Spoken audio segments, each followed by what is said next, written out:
आदमी के जीवन में हजारों विकल्प हैं, हजारों तरह के तनाव हैं, टेंशन है, डिप्रेशन है। लोग आते हैं कि महाराज बहुत विकल्प उठते हैं मन में, बहुत तनाव, बहुत विचार उठते हैं। यदि ज्यादा विकल्प, ज्यादा तनाव और ज्यादा टेंशन दिमाग में होता है तो ये मान के चलना तुम्हारा जीवन असंयमी का जीवन है। और जो संयम ले लेता है, जो संकल्प ले लेता है, उसके विकल्प अपने आप समाप्त हो जाते हैं। विकल्पों को मिटाने का एक संकल्प ही साधन है। संकल्प करो, विकल्प समाप्त हो जाएंगे।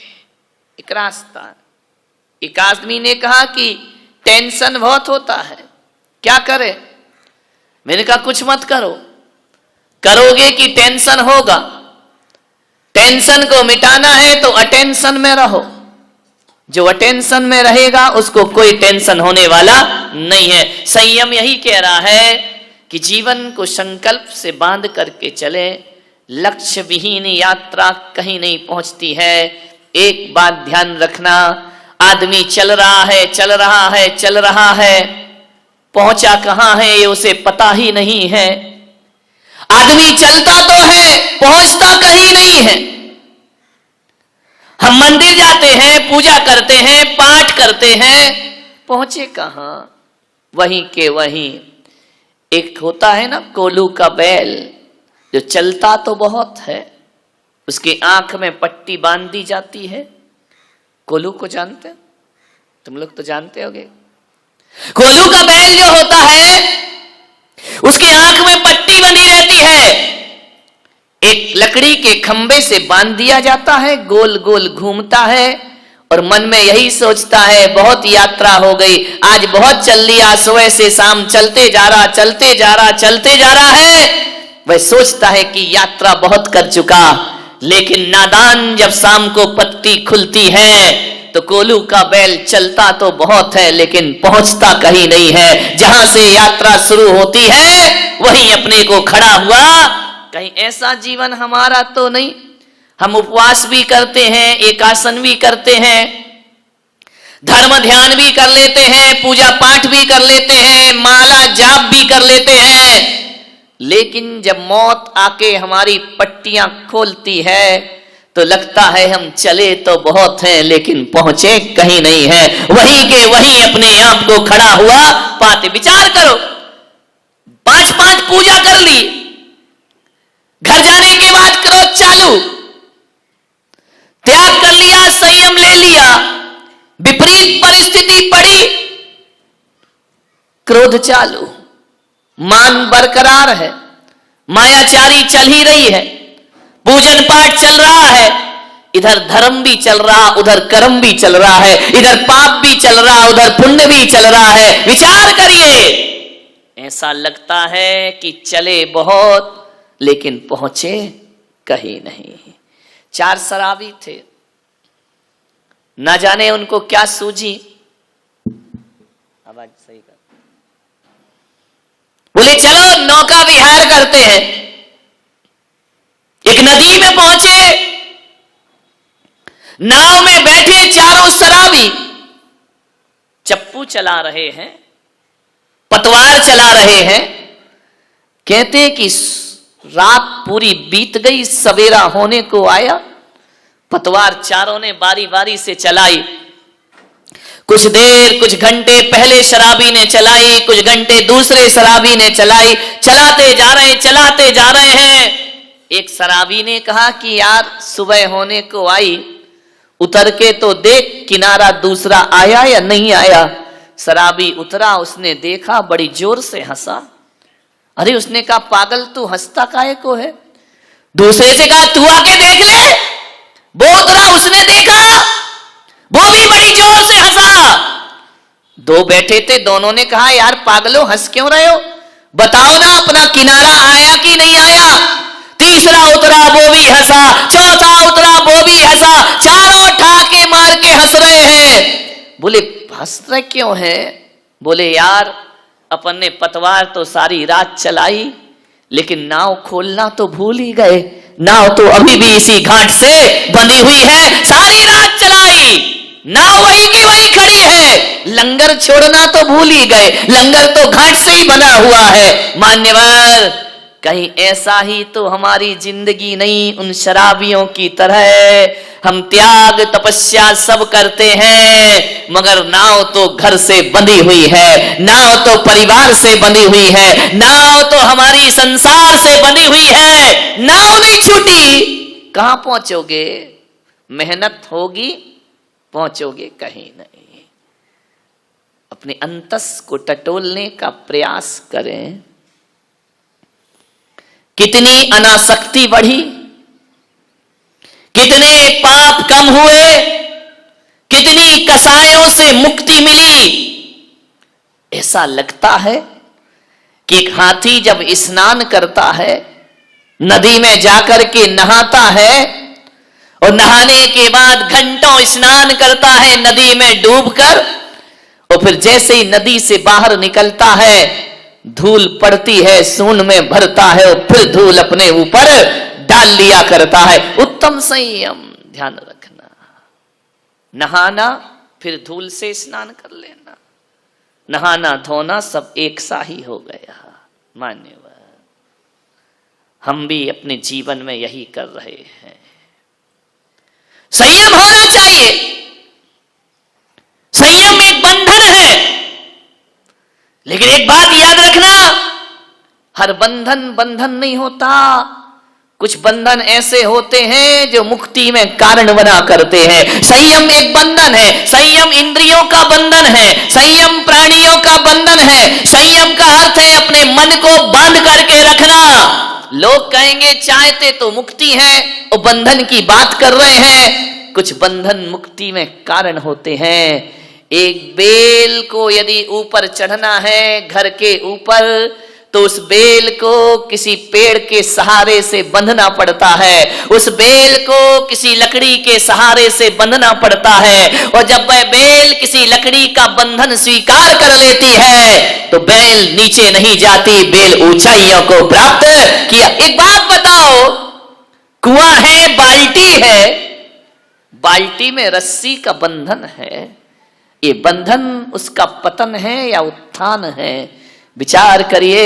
जब वह रस्सी में बाल्टी बंधी रहती है और बाल्टी को जब कुएं में फेंक दिया जाता है और जब बाल्टी पानी में डूब जाती है तो रस्सी का बंधन डूबी हुई बाल्टी को फिर ऊपर लेकर के आ जाता है, उसे ऊंचाइयां प्रदान करे। ये संयम है। संयम माने रस्सी का बंधन। हमारा जीवन एक बाल्टी है, रस्सी एक बंधन है, और वही बंधन उस बाल्टी को ऊंचाइयों पर लाने में कारण बना करता है। मान्य आचार्य शांति सागर जी महाराज प्रथम आचार्य हुए जिनसे श्रवण परंपरा चली है। बड़े उपकार हैं इस जैन समाज पर उनके। मैं तो कहता हूं कि हमारे पूर्वज, हमारे माता पिता के जो उपकार हमारे जीवन में नहीं होंगे, उससे ज्यादा उपकार आचार्य शांति सागर महाराज के पूरी समाज पर हुआ करते हैं। पूरी श्रवण संस्कृति पर उनके उपकार हैं। किसी ने आचार्य महाराज से पूछा कि सौगंध लेने की क्या जरूरत है, नियम लेने की क्या जरूरत है? क्या जीवन बिना नियम के नहीं चल सकता है? आप हर किसी को कोई ना कोई नियम पकड़ाते हैं, कोई ना कोई संयम दिया करते हैं, कोई ना कोई सौगंध दिया करते हैं, आप आंकड़ी दिया करते हैं, आप प्रतिज्ञा कराया करते हैं। क्या जरूरी है प्रतिज्ञा लेना, नियम लेना? ऐसे भी तो जी सकते हैं ना। जिंदगी को जीना है, जीते रहो। आचार्य शांति सागर महाराज ने कहा कि सच कहते हो, कोई जरूरत नहीं है नियम की, जिंदगी तो जी सकते हो।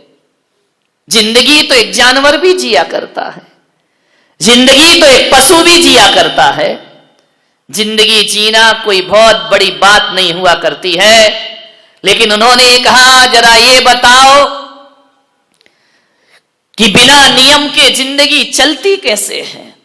एक बात बताओ बारामती वालों, एक व्यापार करते हैं आप, दुकान चलाते हैं, उसके भी कुछ नियम कायदे होते हैं या नहीं होते हैं? एक नियम होता है कितने बजे दुकान खोलना और कितने बजे दुकान को मंगल करना, यह भी एक नियम हुआ करता है। ग्राहक से कैसे बातें करना, यह भी एक नियम हुआ करता है। अरे कब खाना, कब पीना, कब सोना, कब उठना, यह भी एक नियम हुआ करता है। एक बात तो बताओ, आचार्य महाराज ने कहा कि बिना नियम के जिंदगी चलती कहां है। अरे बच्चे को विद्या अध्ययन करना है तो स्कूल जाने का भी एक नियम होता है और स्कूल से लौटने का भी एक नियम है। बिना नियम के कैसे चलेगी जिंदगी? अभी 7 बजे से आपने पूजन अभिषेक की, यह भी एक नियम है, यह भी एक अनुशासन है। 9 बजे पूजन समाप्त, यह भी एक नियम है। 10 बजे तक प्रवचन, यह भी एक नियम है। एक बात बताओ, यदि दुनिया से ये नियम खत्म कर दिए जाए तो दुनिया जीने के लायक ना बचेगी मेरे भाई। कौन कैसे जिएगा? माता पिता से कैसे व्यवहार, यह भी एक नियम है।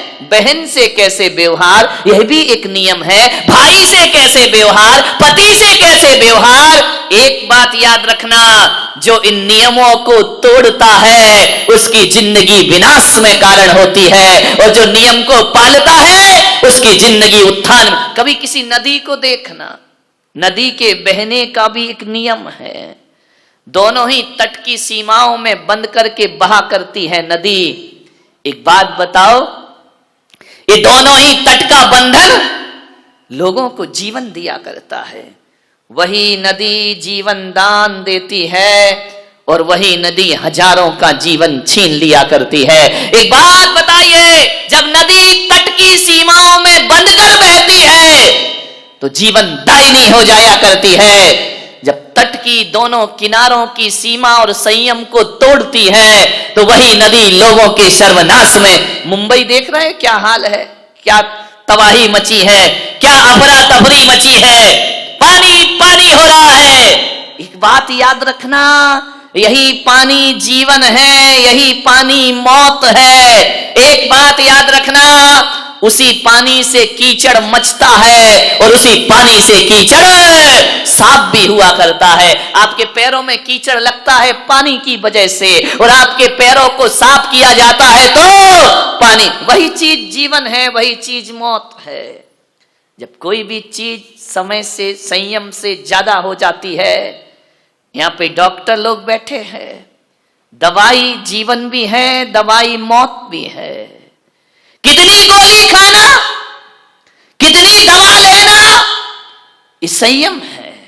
उसकी मात्रा से ज्यादा लिया तो वह दवा भी तुम्हारे लिए मौत में कारण बन जाया करती है। तो जीवन को ऊंचाइयों पर ले जाना है तो संयम रखना बहुत जरूरी है मेरे भाई। आप ग्रस्त हैं, ग्रस्त जीवन में रहते हैं, छोटे छोटे व्रत लिया करो, उन्हें अणुव्रत कहा जाता है, और अणुव्रत के संस्कार हमारी चेतना में होना बहुत जरूरी है। ध्यान रखना, आदमी का जीवन कभी एक सा नहीं होता, उतार चढ़ाव भरा जीवन होता है। महापुरुषों के जीवन में भी उतार चढ़ाव आते हैं, हमारे और तुम्हारे जीवन में भी उतार चढ़ाव आते हैं। एक सी जिंदगी किसी की नहीं हुआ करती है, लेकिन ऊंचाइयों के दिन आए तब भी हमें रहना है और नीचाई के दिन आए तब भी हमें रहना है। अच्छे दिन आएंगे तब भी हमें ही जीना है, देखना है। बुरे दिन आएंगे तब भी हमें ही उन्हें भुगतना है। ध्यान रखिए, यदि राम राजा बनने के दिन आए तो उसमें भी राम ही साक्षी बने, और वनवास के दिन आए तो उसमें भी राम ही साक्षी बने। सुख दुख दोनों को हमें ही झेलना है। संयम एक जीवन जीने की कला है। संयम एक ऐसी कला जो जिंदगी को जीने के रास्ते बताया करती है। आपको मालूम है, अष्टमी 14 को जैनों में लिखा है एकासन करो, उपवास करो। क्यों लिखा है, क्या वजह है इसकी? ये 10 दिन एक टाइम क्यों भोजन करते हो? 10 दिन के उपवास क्यों होते हैं? आपको ये 10 दिन के लिए सफेद कपड़े पहना दिए गए, 10 दिन के लिए कहा कि चटाइयों पर सोने का अभ्यास करिए, 10 दिन के लिए आपसे कहा गया है बाजार का भोजन मत करिए, संकल्पित भोजन करिए, संयम का भोजन करिए। सादगी का जीवन जियो। मैंने सोचा कि ये केवल 10 दिन की बात नहीं, श्रावक के लिए तो अष्टमी चौदस को भी कहा है कि हरी मत खाना, अष्टमी चौदस को भी कहा है कि रूखा सूखा भोजन करना, अष्टमी चौदस को कहा है कि एक टाइम भोजन करना। महीने में 4 दिन, 4 बार आते अष्टमी चतुर्दशी, हर महीने में 4 दिन रूखा सूखा भोजन करो। महीने में 4 दिन डल्लप के गद्दे पर मत सो, महीने में 4 दिन जमीन पर सोने का अभ्यास करिए। महीने में 4 दिन श्रृंगार मत करो, सादगी का जीवन जीने का प्रयास करो। महीने में केवल 4 दिन। शास्त्रों में तो लिखा है अष्टमी चौदस को घर बार छोड़कर जिनालय में निवास करना चाहिए, भगवान के मंदिर में रहना चाहिए, रात्रि में जागरण करना चाहिए, सोना नहीं चाहिए। ध्यान रखना, अष्टमी और चतुर्दशी वाले दिन। मान्यवर, मैंने सोचा कि ये नियम क्यों बनाए गए हैं, इनका कारण क्या, इनका लॉजिक क्या है। तो मैंने इसी चिंतन पर पहुंचा कि भगवान महावीर ने कहा है कि सबके दिन एक से नहीं हुआ करते हैं। आज पुण्य का उदय है, करोड़ों की संपदा है, आज आपके पास पैसा है, ध्यान रखना ये जिस दिन पुण्य क्षीण हो गया उस दिन सब लुटने में ज्यादा देर नहीं। आपने देखा होगा, हमारे देखते ही देखते कई लाखपति खाकपति हो जाया करते हैं, महलों में रहने वाले सड़कों पर। देखा नहीं सिंघानिया का जीवन, इससे बड़ा उदाहरण क्या होगा। महलों में रहने वाला सड़कों की खाक छानते फिर रहा है। मान्यवर ध्यान रखना, जीवन बदल जाएगा। बहुत ऐशो आराम का जीवन जिया, अब जेल की हवा खाओ, ध्यान रखिए। बहुत डल्लप के गद्दे पर सोए, अब जेल की दरी मिलेगी, जेल की एक चादर कंबल मिलेगी, गुजारो जिंदगी। अब आंसू क्यों, अब रोना क्यों, अब माफी क्यों, अब सिसकना क्यों। विचार करिए, काश महावीर की साधना कर लेता तो आज ये दिन देखने की जरूरत नहीं पड़ती जिंदगी में, महावीर का संयम ले लेता। भगवान महावीर ने कहा कि ग्रस्त हो 4 दिन सादगी के गुजारो, 4 दिन सिंपल रहो, 4 दिन ऐसा जीवन जियो जैसे साधु संतों का जीवन होता है। मान्यवर, इसलिए कहा कि ये पुण्य जिस दिन क्षीण हो गया और ये 4 दिन जो महीने की आप साधना करेंगे, 10 दिन पर्युषण की साधना करेंगे, तो कम से कम आपको इतनी आदत तो पड़ जाए कि जब डल्लप का गद्दा बिक जाएगा तो हमको चटाई में भी वैसी नींद आएगी जैसे डल्लप के गद्दे पर नींद आया करती है। आज तुम्हारी थाली में 10-10 प्रकार की सब्जियां हैं, रोटी है, कल ये छिन गई तो जब रूखी रोटी खाने के दिन आएंगे ना तो जिंदगी बोझ नहीं लगेगी मेरे भाई। ज्यादा सुविधा भोगी जीवन जियोगे और जिस दिन सुविधाएं छिन जाएंगी उस दिन सिवा आत्महत्या के कोई रास्ता तुम्हारे पास नहीं। तुम्हें लगेगा कि मर जाओ ऐसे जीवन से, लेकिन यदि ये साधना कर ली, ये 10 दिन की साधना, आपने रंगीन वस्त्र छोड़े, सफेद वस्त्र धारण किए, मान्यवर आज की साधना बुरे दिनों में बहुत काम आया करती है। इसलिए बारामती वालों, मैं आपसे निवेदन करता हूं कि महीने के 30 दिन 30 रात आप घर में बिताते हो तो हर महीने एक नियम करो कि एक रात किसी तीर्थ पे जाके धर्मशाला में भी बिताने की साधना करेंगे। आसपास के तीर्थों में एक रात जरूर बिताएंगे, क्योंकि जब महल छिनेगा तो धर्मशाला बहुत काम आएगी तुम्हारे, ध्यान रखना। मान्यवर, आपसे निवेदन है, एक दिन रूखा सूखा खाओ, ना छिने पुण्य। कल ऐसी बीमारी लग गई कि आप फिर तला हुआ नहीं खा सकते, तो अष्टमी चौदस की साधना तुम्हारे बहुत काम आएगी। ये संकल्प, ये संयम बुरे दिनों में हमारे जीवन में बड़े काम आते हैं। महीने में 4 दिन ब्रह्मचर्य की साधना करो, महीने में 4 दिन रस परित्याग का जीवन जियो, तो ध्यान रखना उतार चढ़ाव की जिंदगी में भी जिंदगी संभल करके चलेगी। फिर आपको लगेगा, आज आप देख रहे हैं हम लोग यहां पर हैं, यहां चातुर्मास हो रहा है, मेरे कमरे को देखना। कई लोग तो मुझे कम देखते, कमरा ज्यादा देखते हैं। क्या लगा है, क्या सजा है, क्या दरबार है, ध्यान रखना, विचार करना। आज यहां है तो उस कमरे में हम रुके हैं, कल बिहार होगा तो टूटे कमरे में भी रात गुजारने की ताकत रखा करते हैं। ध्यान रखिए, टूटे स्कूलों में भी रात गुजर जाया करती है।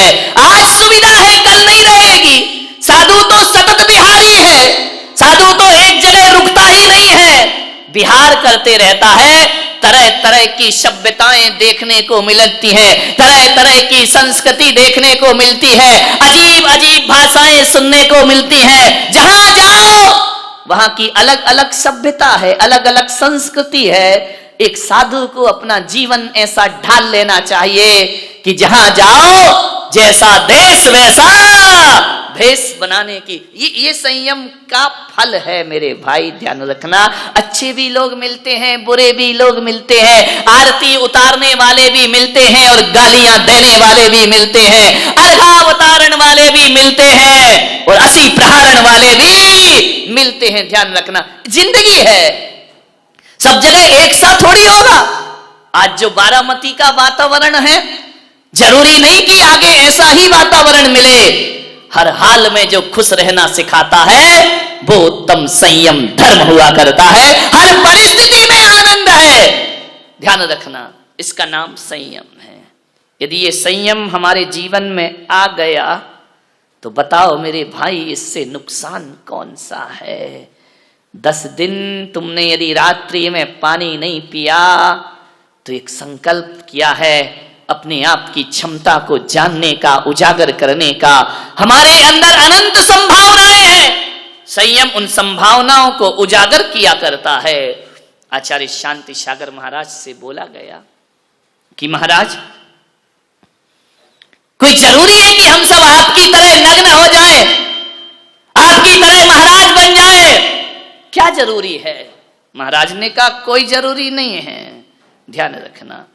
लेकिन आज इस पंचम काल में हम धर्म का और मुक्ति का बीज बो सकते हैं। और यदि आप संयम साधना कर रहे हैं तो ये समझना कि हम धर्म के और मोक्ष के बीज बो रहे हैं। एक बात बताइए, विचार करना है आपको। आपको कैसे पता चलेगा कि हमारी साधना से मोक्ष होगा या नहीं होगा? आचार्य शांति सागर महाराज ने कहा, बीज से किसी की पहचान नहीं हुआ करती है। ध्यान रखना, बीज से किसी भी चीज की, वृक्ष की पहचान नहीं होती है। ध्यान रखना, किसी भी पेड़ की पहचान, किसी भी वृक्ष की पहचान बीज से नहीं, उसके फलों से हुआ करती है। जब फल होते हैं तभी पहचाना जाता है कि ये बीज किसका है और ये पेड़ किसका। फल ना होंगे तो पहचान ना होगी, फलों से पहचाना जाता है। ध्यान रखना,